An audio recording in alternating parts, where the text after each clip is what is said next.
បងប្អូនប្រកាសជាធ្លាប់ឃើញទៅលើទ្វាររមូលរហ័សប្រភេទនេះដែលយើងធ្លាប់ផ្សព្វផ្សាយជារឿយៗដែលជាទ្វាររបស់ខាងរោងចក្រ Ajinomoto នៅខាងតំបន់សេដ្ឋកិច្ចពិសេស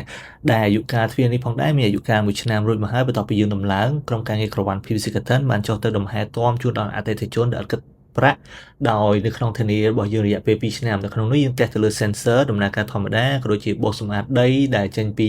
ប្រអប់ទ្វាររបស់យើងនឹងឲ្យប្រកាសថាมันមានដីចូលទៅរំខាននៅពេលដែលដំណើរការក៏ដូចជាយើងដាក់ទៅលើខ្លាញ់គោចូលទៅក្នុងបដាងឲ្យប្រកាសថានៅមានភាពរលូនក្នុងការដំណើរការទ្វារយើងធម្មតា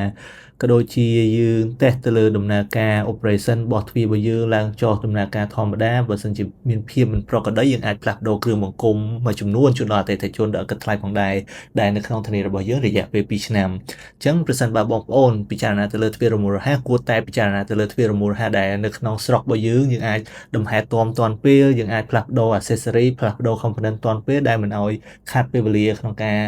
ផលិតកម្មរបស់បងប្អូនអញ្ចឹងណាក្នុងវីដេអូនេះយើងអត់បានបន្ថែម speed ទៅលើវីដេអូទេអញ្ចឹងវីដេអូហ្នឹងរៀងវែងតិចតែយើងចង់ឲ្យមើលឃើញទៅលើដំណើរការបោះទ្វារយើង 100% ថាតើនៅពេលដែលយើង maintenance ហើយទ្វាររបស់យើងដំណើរការ smooth ទេតើល្បឿនបិទបើកលឿនអត់អញ្ចឹងបងប្អូនអាចមើលបានតាមវីដេអូនេះផងដែរអញ្ចឹងយើងកំពុងតែ test ទៅលើការចេញ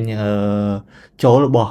បុគ្គលិកនៅក្នុងរោងចក្រទ្វាររបស់យើងដំណើរការ 100% គឺដូចធម្មតានៅពេលដែលយើងដំឡើងថ្មីអញ្ចឹងបងប្អូនអាចទុកចិត្តបាន 100% ទៅលើក្រុមការងារក្រវ៉ាន់ PVC Curtain បាទសូមអរគុណ